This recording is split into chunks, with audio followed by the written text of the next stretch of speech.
Olá, estudantes! Eu sou a professora Suzane. E eu sou a professora Daniela, e hoje estamos aqui para mais uma aula de Famílias e Direitos Humanos. Antes de iniciarmos a nossa aula, lembrem-se de higienizar as suas mãos, lavando-as com água e sabão ou passando álcool em gel. E hoje você irá precisar de materiais para fazer os registros. Você vai precisar de um caderno, um lápis, uma borracha. Vamos deixar um tempinho para você separar esses materiais e já voltamos.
Bem, iniciaremos a nossa aula sempre com um quiz. Vamos lá?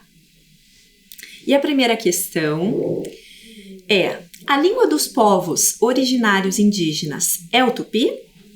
Verdadeiro ou falso? Para você que disse que é falso, acertou.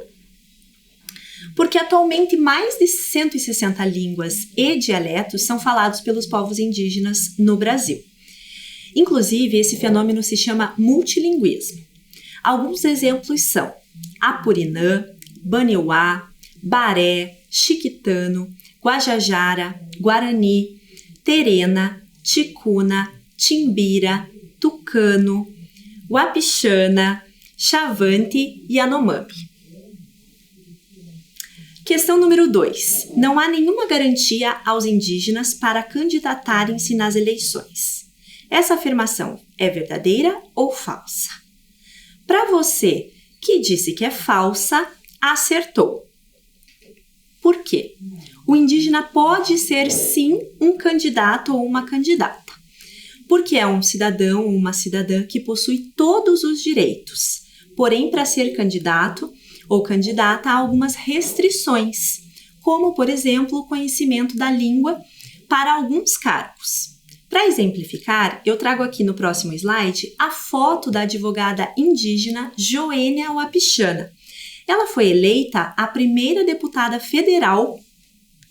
Questão 3. A Organização das Nações Unidas, a ONU, foi responsável pela aprovação da Declaração dos Direitos dos Povos Indígenas. Verdadeiro ou falso?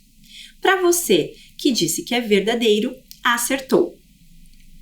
No dia 13 de setembro de 2007, em Nova York, a Assembleia Geral da ONU aprovou a Declaração das Nações Unidas sobre os Direitos dos Povos Indígenas. O texto é extremamente avançado, refletindo o conjunto das reivindicações atuais dos povos indígenas em todo o mundo. Questão 4. Segundo a Declaração dos Direitos dos Povos Indígenas, os indígenas não têm o direito de manter os seus nomes tradicionais próprios de sua cultura. Verdadeiro ou falso? Para você que disse que é falso, acertou. Ao se referir ao direito à manutenção da cultura, o texto da Declaração dos Direitos dos Povos Indígenas diz que os povos indígenas têm o direito de manter os seus nomes tradicionais para lugares e pessoas, e de entender e fazer-se entender em procedimentos políticos, administrativos ou judiciais, inclusive através da tradução. Questão 5. Os direitos constitucionais dos indígenas estão expressos num capítulo específico da Constituição Federal de 1988. Verdadeiro ou falso? Para você que disse que é verdadeiro, acertou.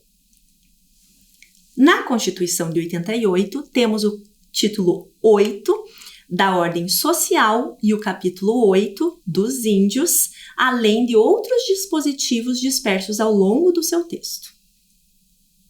E aí, conseguiram acertar as questões? Muito bem.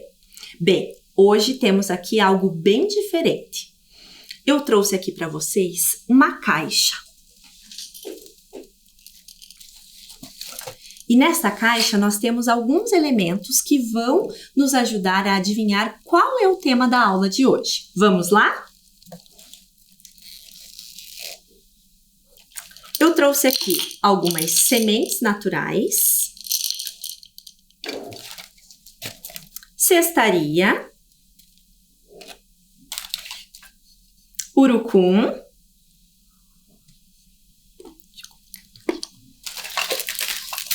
abanador de palha, filtro dos sonhos. Conhecem? Cachixi, coeté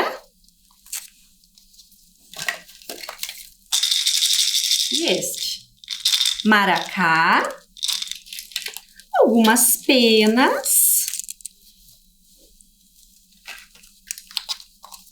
zarabatana,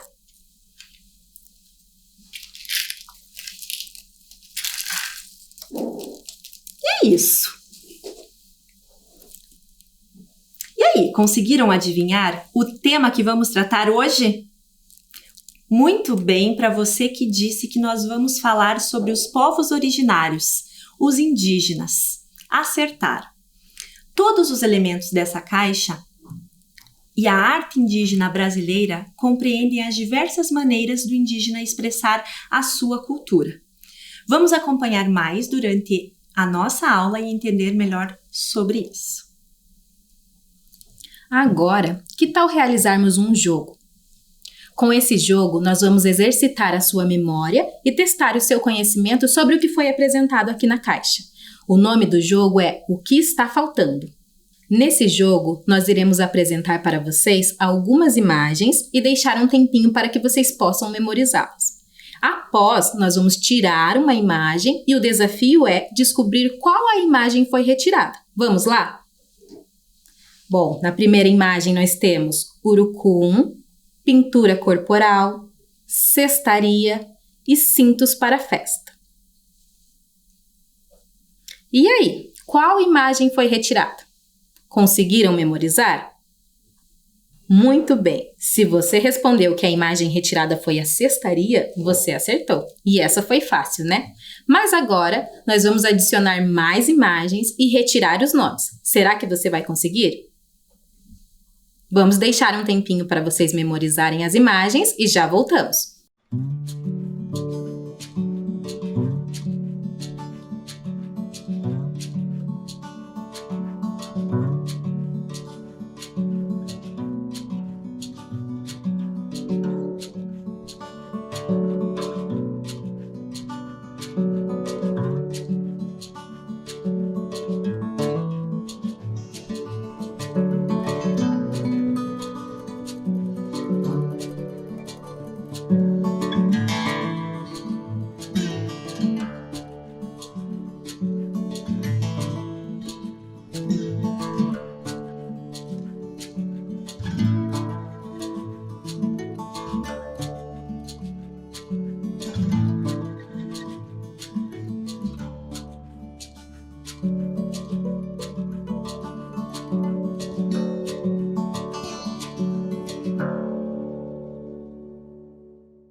Muito bem, agora eu já retirei a imagem. E aí, vocês conseguiram memorizar? Descobriram qual foi a imagem retirada? Vamos ver juntos?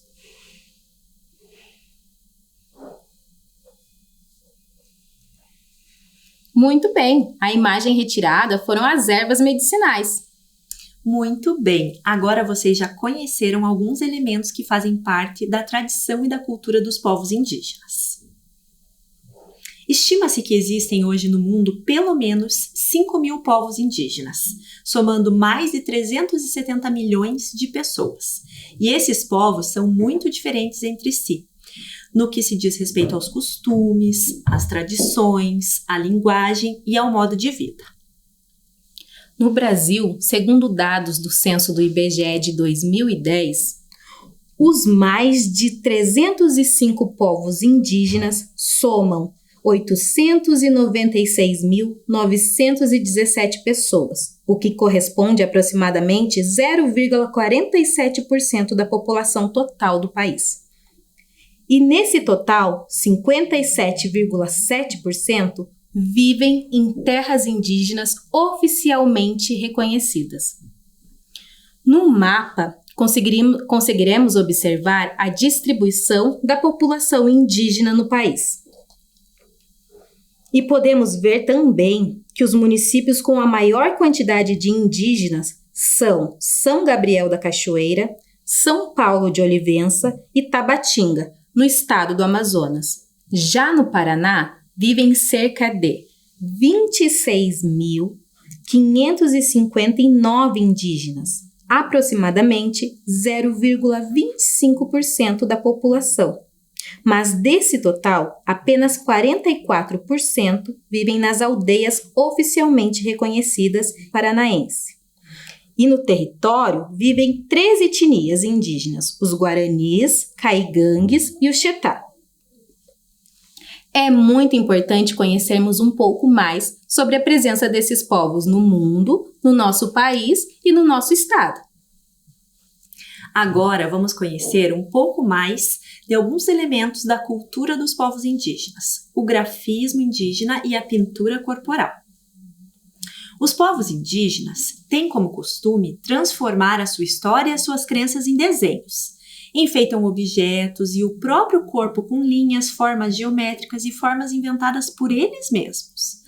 Os desenhos se repetem, criando um ritmo e um padrão geométrico e gráfico, conhecido como grafismo. A forma de elaborar o grafismo varia de acordo com cada povo indígena. Aqui temos uma cerâmica que apresenta alguns desses grafismos. Para algumas etnias, para cada desenho criado, há um significado, que em geral se refere aos elementos da natureza, aos animais, à água, à terra, seres sobrenaturais e à própria história daquele povo. Esses grafismos geralmente aparecem nas decorações das cerimônias, enfeites corporais, objetos, e é sim uma forma de manter a sobrevivência da cultura dos povos originários. Mas vale lembrar que os povos indígenas são diversos, são múltiplos e possuem identidades diversas. Hoje vamos ir além do nosso território e iremos conhecer o povo Assurine, lá do Xingu, que apresenta práticas de arte gráfica bem complexas e elaboradas. Nós vamos acompanhar agora um vídeo que traz um estudo de um professor chamado Ricardo Arthur Pereira de Carvalho. É importante destacar que ele não é indígena, ele realizou apenas um estudo e, a partir do ponto de vista dele, um não indígena, produziu um vídeo, uma animação da aproximação das pinturas corporais com os elementos da natureza. Esse trabalho dele foi conclusão do Curso Superior de Desenho Industrial e Comunicação Visual pela PUC do Rio de Janeiro. Vamos assistir?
E aí, com essa animação ficou mais fácil compreender do nosso ponto de vista o que os desenhos pretendem representar, não é mesmo? Acompanhe na tela agora mais alguns exemplos e veja se você consegue identificar qual é o seu simbolismo. Que elemento da natureza lembra você? Espiga de milho. Muito bem. E este? O que lembra? Borboleta. Muito bem. E este? Feijão. E este daqui? Peixe grande. E por fim, este daqui? Favo de mel. Você pode perceber que o registro desses grafismos é feito com tinta e geralmente elas são produzidas a partir de matéria-prima da natureza, como o urucum, que temos aqui para mostrar para vocês, ou do genipapo. E normalmente são usados gravetos finos e flexíveis, usados como pincel. Lembre-se que se você tiver vontade de fazer experiências como essas em casa, primeiro peça ajuda para um responsável e faça sempre um teste para verificar se você não tem alguma alergia a alguma dessas substâncias. O urucum vem do urucunzeiro e produz um pigmento de cor avermelhada. E o genipapo, fruto do qual pode-se retirar um pigmento de cor azulada. Você sabia que é possível produzir tinta de outros alimentos e elementos da natureza? É só ser criativo e pensar em outros alimentos que têm uma cor escura, forte e vibrante, e que também podem virar tinta. A beterraba é um bom exemplo. Agora, acompanhem conosco o vídeo que nos ensina a fazer a tinta com casca de beterraba. Olá, tudo bem com vocês? Você já parou para pensar em quantas cores a natureza nos oferece diariamente? Hoje nós vamos aprender a extrair o pigmento da beterraba. Vamos lá? Você vai precisar da casca da beterraba e água. Basta deixar as cascas de molho na água por 24 horas em um pote fechado. Pronto! Você já tem o seu primeiro pigmento de beterraba. Mas, se você quer que ele fique mais escuro, você vai precisar de liquidificador e uma peneira bem fina. Basta bater as cascas com um pouco de água, peneirar e está pronto o seu pigmento, dessa vez mais escuro. Agora você pode desenhar, colorir, experimentar outras possibilidades. Você pode fazer o mesmo com a casca da laranja, bater no liquidificador, peneirar. E agora que tem duas cores, que tal misturá-las e descobrir novas cores? Você pode fazer também com as folhas de hortelã. Basta deixá-las de molho na água. Depois é só macerar, peneirar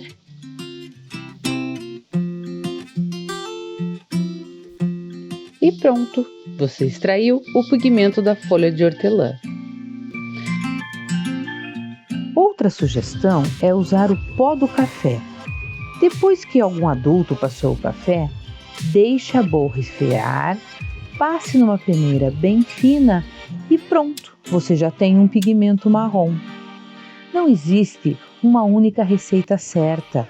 O importante é você se divertir, experimentar, usar a sua criatividade.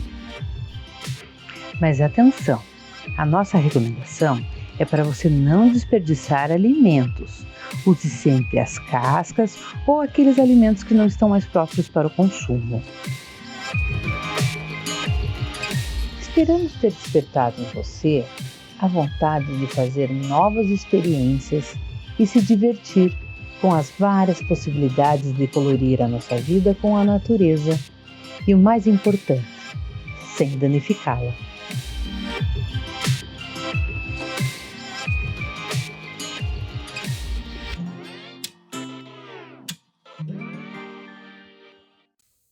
E aí, gostou das variações? Bem criativas, não é? Dá para fazer muitas cores e muitas experiências interessantes, mas é sempre bom lembrar para você usar as cascas da beterraba para evitar o desperdício de alimentos. Os assurini são conhecidos pelas suas formas geométricas inspiradas na natureza. Casca do jabuti, onça, favo de mel ou cipó. Aplicam no corpo, na cerâmica, em cabaças, entre outros objetos. Agora vamos fazer um registro. Pegue seu caderno, o seu lápis, sua caneta e escreva lá. Registre alguns exemplos de grafismo dos assurini. Você pode, coloquei aqui algumas sugestões. Você pode representar ramos de árvore, favo de mel, espiga de milho, feijão, pescoço do jaguar ou pintura da lagarta. Eu vou dar um tempinho e já retorno.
Conseguiram fazer a atividade?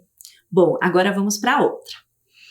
Lembrando que cada cultura tem o seu conjunto de desenhos e símbolos que formam os próprios padrões gráficos, eu quero que você se inspire nas formas, nos desenhos, nas cores utilizadas pelos povos indígenas e crie um novo padrão de linhas e formas geométricas. Eu vou dar um tempinho para você anotar a consigna e realizar a atividade. Escreva lá no seu caderno, inspirado no grafismo do povo Assurini. Crie um grafismo com um padrão de linhas e formas geométricas.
O grafismo indígena é marcado por sua construção em linhas retas. E você já ouviu falar no jogo Cama de Gato?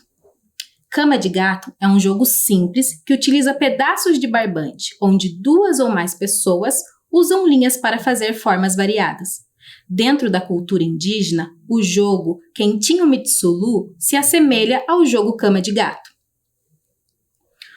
Os calápolos, que vivem no Parque Indígena do Xingu, no Mato Grosso, realizam essa brincadeira, utilizando um fio comprido feito com palha de buriti, traçado e amarrado nas pontas.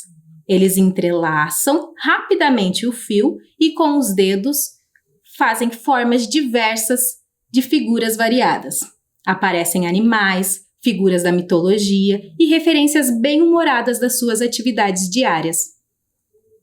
Os adultos, homens e mulheres, fazem trançados complexos e as crianças figuras mais simples, numa velocidade incrível. As crianças realizam esses trançados e depois passam para a mão de outras crianças, que vão transformando os desenhos, até voltar novamente à forma original. Então, vamos observar na imagem a seguir a foto de um indígena do povo Kalapalo com a sua construção do jogo. Na próxima imagem, nós temos mais uma representação do jogo, onde podemos observar o desenho de um peixe. Você consegue ver? Muito legal esse jogo, não é? Agora vamos assistir juntos a um vídeo que preparamos para vocês com alguns movimentos do jogo Cama de Gato.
Gostaram?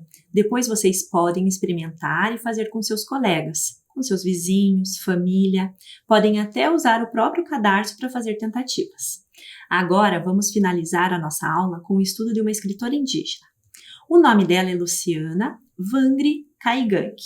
Ela é nascida na aldeia de Ligeiro, município de Tapejara, no Rio Grande do Sul. É ativista, educadora e líder indígena do povo Caigangue. Publicou vários livros sobre arte indígena e atualmente trabalha no Instituto Caigangue, no Rio de Janeiro. Uma das obras da Vangri é o livro A Estrela Caigangue, a lenda do primeiro pajé. Vamos acompanhar agora uma contação de história realizada pela professora Daiane, que tem como base a história apresentada neste livro. Estrela Caigangue, a lenda do primeiro pajé, de Vangri Caigangue e Catarina Bessel. Há muito tempo, quando ainda não existiam pajés e nenhuma aldeia e nenhum povo indígena, assim como os Caigangue, muitas pessoas viviam doentes e não tinham muitos remédios. Certa noite, uma estrela que estava lá no céu decidiu descer para a terra. E ao descer para a terra, encontrou uma linda moça e se apaixonou. Ele voltou em forma de um índio Caigangue e a moça também fazia parte daquele povo. Então casaram-se. Foi lindo. Eles não se largavam. Ele não deixava nem um minuto a sua esposa. Inclusive, a levava para a guerra junto com os guerreiros Caigangue. Passado algum tempo, a moça engravidou. E todos festejaram na aldeia. Não teve ninguém que não festejasse naquele dia. O homem, então, né, era uma estrela disfarçada, sentiu saudade de casa. Queria voltar a ter o céu todo para si, mas ele não largaria de jeito nenhum sua mulher, ainda mais agora com seu filho, pois sabia que ele seria o grande herdeiro da terra que ele deixaria. Então, ele não largaria de forma alguma, mesmo sentindo muitas saudades. O povo Caigangue, naquela época, não sabiam os segredos da mata, não conheciam as ervas que poderiam curá-los. E também não sabiam que o filho que aquela pessoa carregava, que era tão importante, tão poderosa, eles não imaginavam que aquele seria o herdeiro dessa estrela que desceu e que poderia salvá-los, ajudá-los. Mas, infelizmente, os espíritos maus, eles sabiam já disso e resolveram fazer qualquer coisa para impedir que essa criança nascesse. Mas, por sorte do menino, seu pai sempre estava ali e por sorte da mãe também, e sempre os protegia. Várias vezes foram os momentos que os espíritos tentaram, então, assustar a mãe, mas lá estava o índio estrela e ajudava. Só que chegou um momento em que ele se sentiu cansado e então convidou sua esposa para que fossem para o céu. Lá estariam seguros, mas ela não aceitou. Não podia largar seu povo. Ela, não posso ir, disse ela. Gosto daqui, não sei viver longe da aldeia. Mas aqui, a criança corre perigo, pois ela é especial. Lá estaríamos seguros. Não vou, não posso deixar o meu povo. Se você quiser ir, vá. E falando isso, ela correu para a floresta e se escondeu na mata. O índio estrela, então, não tinha o que fazer e, novamente, voltou para o céu, muito triste. Passaram alguns dias e, então, ela estava sozinha na mata e resolveu voltar. Ganhou forças, sabia que com seu filho tudo se tornaria melhor e ela nunca abandonaria seu povo, lutaria pelo seu filho e pelo povo até o fim. Voltou para a aldeia, então. Passou algum tempo, mas quando a barriga começou a crescer, começou o sofrimento. Os espíritos a assustavam muito, passavam por cima da oca, faziam barulhos horríveis. E ela então tentava sempre proteger, mas passava muitas dificuldades. Quando a criança nasceu, então, foi batizada pelo seu avô, porque esse era o costume do povo caingangue, receber o nome pelos avós e não pelos pais. O avô, então, pegando-o nos braços, deu o nome de Kanka, que significa vento, pois naquele dia ventava muito. O menino, então, junto com a mãe, nascera, mas logo no início, seus pertences foram todos estragados pelas raposas, que roeram tudo, rasgaram, e ele ficou sem nada. A mãe chorava muito, não sabia o que fazer, o filho estava sem proteção. Mas então, o seu choro foi alcançar os ouvidos da lua, que era a mãe, então, do Índio Estrela. E, com aquele choro, se apiedou e mandou que as aranhas tecessem uma coberta que cobriria, então, seu neto, que era muito especial, assim como seu filho, pois carregava sua luz. E ela, então, no formato ali, colocou, desceu e fez com que o seu neto ganhasse essa coberta. E se apresentou como uma linda mulher. Chegando para a sua nora, disse para ela não ter medo. Aquilo ali era um presente, pois ela sabia que aquela criança seria especial.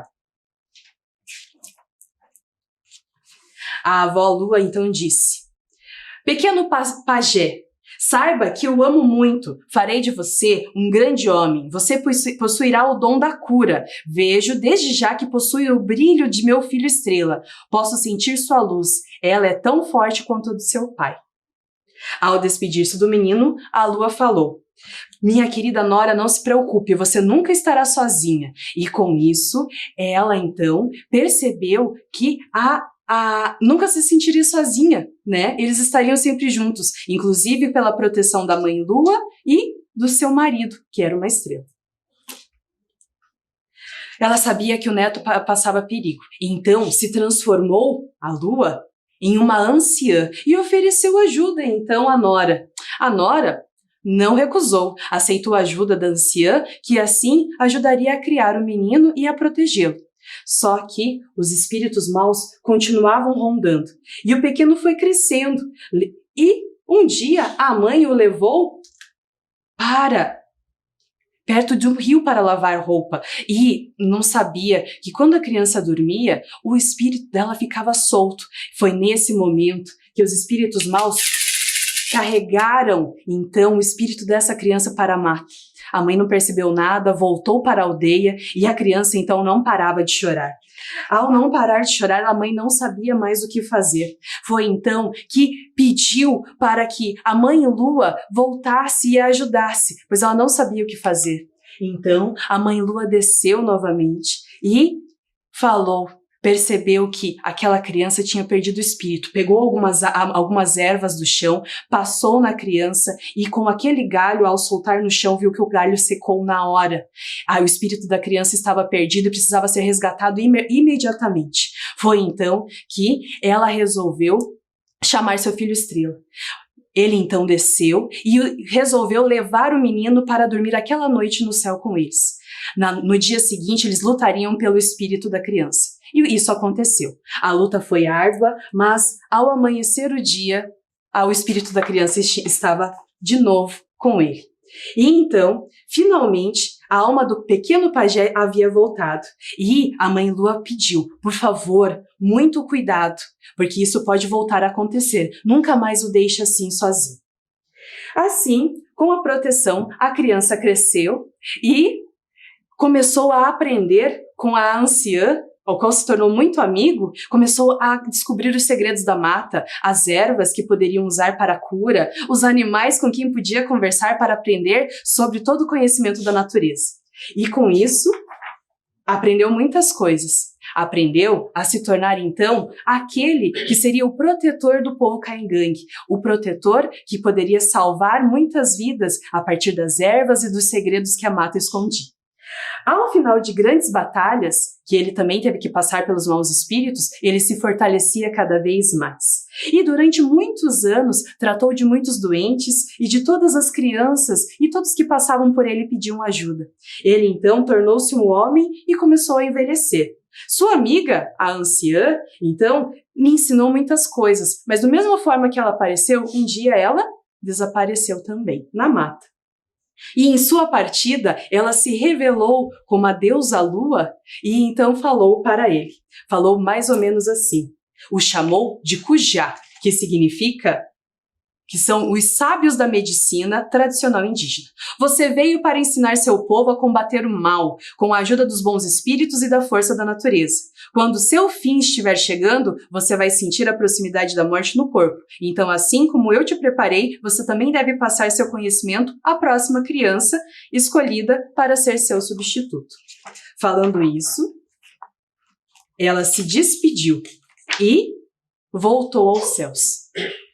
Então, o pajé, já com grande experiência, começou a procurar quem seria aquela criança. Ele ficou muito receoso, com muito medo, e perguntou para a Mãe Lua, como eu saberei que criança será? Ela falou que ele identificaria pela luz que ela carregaria, assim como ele também carregaria essa luz pela herança de seu pai. E então, ele sempre, com muita mansidão e calma, ele passava para todas as crianças o seu conhecimento. E nunca deixou de procurar aquela criança que seria o substituto, o novo pajé. Então, nas noites de festa, sempre contava muitas histórias e as crianças todas ouviam com muita atenção. Porque a alma imortal daquele que for o primeiro pajé dos Caigangue nunca deixaria de existir e nunca deixaria de ajudar aquela grande nação tão amada por ele.